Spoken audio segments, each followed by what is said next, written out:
पश्चिम बंगाल की राजनीति में बड़े उलटफेर के बाद अब भ्रष्टाचार और विकास के मुद्दों पर सत्तारूढ़ दल एवं विपक्ष के बीच जुबानी जंग तेज हो गई है। रविवार को सिलीगुड़ी के बागडोगरा हवाई अड्डे पर पत्रकारों से बातचीत करते हुए राज्य की नवनियुक्त नगर विकास मंत्री अग्निमित्रा पॉल ने पूर्ववर्ती तृणमूल कांग्रेस सरकार के खिलाफ तीखा हमला बोला है। बागडोगरा एयरपोर्ट पर मंत्री के इस कड़े तेवर के बाद उत्तर बंगाल के राजनीतिक गलियारों में हलचल काफी तेज हो गई है। तो आइए ये पूरी खबर हम आपको दिखाते हैं। আমাদের বিশেষ কিছু বলার নেই, আপনাদের জানতে হবে বা বুঝতে হবে। আমরা সবাই জানি যে এত বড় বিশাল ম্যান্ডেট দিয়ে বাংলার মানুষ আমাদের কেন এনেছে নতুন সরকারকে। তারা এনেছে এই কারণে যে আগের সরকার যে অত্যাচার, যে চুরি, যে লুট, যে সিন্ডিকেট, তোলাবাজি, কাটমানি চালিয়েছে, তারা অন্য সরকার এটা করুক সেটা চায় না। সেই কারণেই নতুন সরকার এসেছে। সুতরাং বাংলার মানুষ যা চাইবে তাই হবে। আজকে যারা যারা ভেবেছিল তারা ইন্ডিসপেন্সেবল, তাদের কোনোদিন সরানো যাবে না। চুরি করে যাবে, লুট করে যাবে, কারণ মমতা ব্যানার্জি, অভিষেক ব্যানার্জির আশীর্বাদের হাত তাদের মাথার উপর আছে। আজকে মানুষ দেখিয়ে দিল যে মানুষ শেষ কথা বলবে। দিদি, মাদ্রাসাগুলো শিক্ষা ব্যবস্থা পরিকাঠামো খতিয়ে দেখার নির্দেশ দিয়েছে রাজ্য সরকার।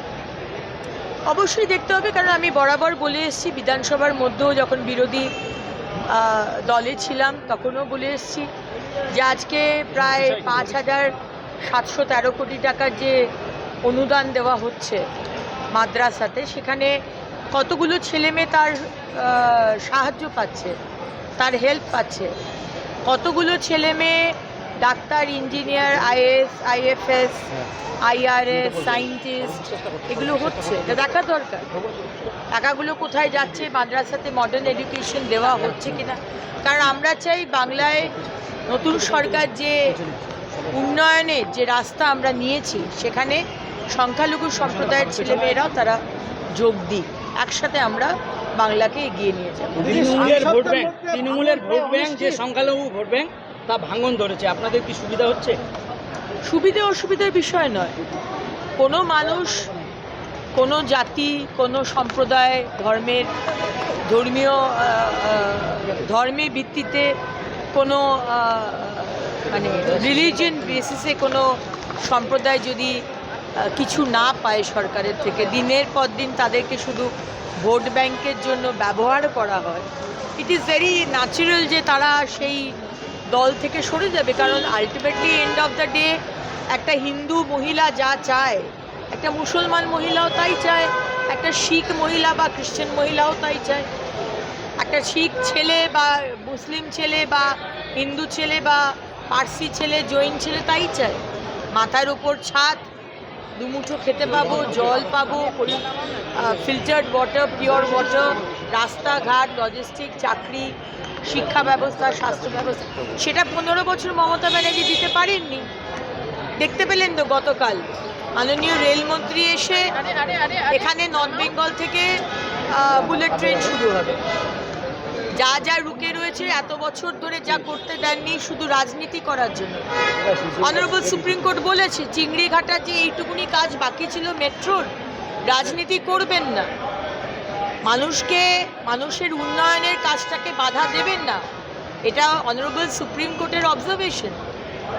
এবং সেখানে তারা বলেছিল মমতা ব্যানার্জির সরকার উৎসব আছে তাই তারা করতে পারছে না। অনারেবল সুপ্রিম কোর্ট সেখানেও বলেছে যে উৎসবটা বড় নয়, আজকে সমস্ত সাধারণ মানুষের বেনিফিট আমাদের আগে দেখতে হবে।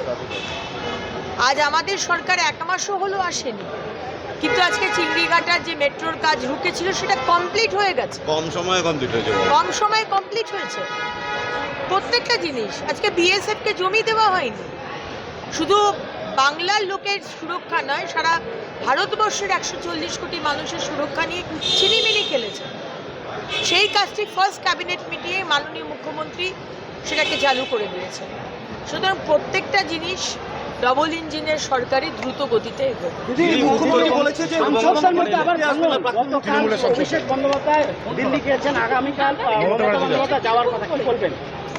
আমাদের এটা খুব একটা গুরুত্বর বিষয় নয়। তৃণমূল থাকলেও না তৃণমূল 10 টুকরো হলো না 2 টুকরো হলো, যে পার্টির কোনো নীতি নেই, আদর্শ নেই, দর্শন নেই, সেই পার্টি কোনোদিন থাকতে পারে না। কিন্তু এত তাড়াতাড়ি তৃণমূল টুকরে টুকরে গ্যাং হয়ে যাবে এটা জানা ছিল না। দিদি তৃণমূলের সংখ্যালঘু সেলের সম্পাদক। Bureau report, PVTV news.